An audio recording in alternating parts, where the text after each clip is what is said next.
এই দুর্ঘটনায় ইন্তেকাল করাতে আমরা গভীরভাবে শোকাভিভূত। আমি আমাদের দল, বাংলাদেশ জাতীয়তাবাদী দল, আমাদের দলের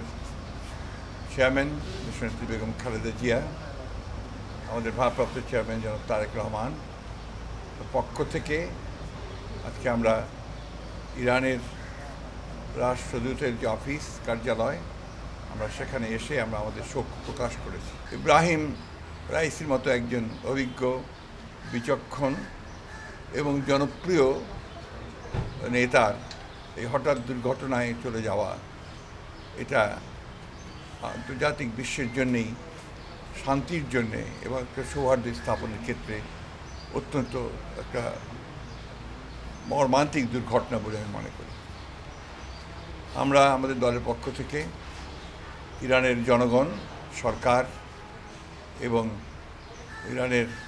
আমাদের ইরানের প্রেসিডেন্টের পরিবার, আত্মীয় স্বজন, পররাষ্ট্রমন্ত্রীর পরিবার, আত্মীয় স্বজন, তাদের প্রতি গভীর সমবেদনা জানাচ্ছি এবং তারা যেন এই শোক সহ্য করতে পারেন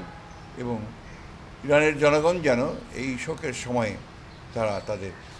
যে স্থির যে সিদ্ধান্তগুলো, তাদের বিশ্ব রাজনীতিতে তাদের যে অবদান এবং তাদের নিজস্ব রাষ্ট্রে যে ভূমিকা, তারা যেন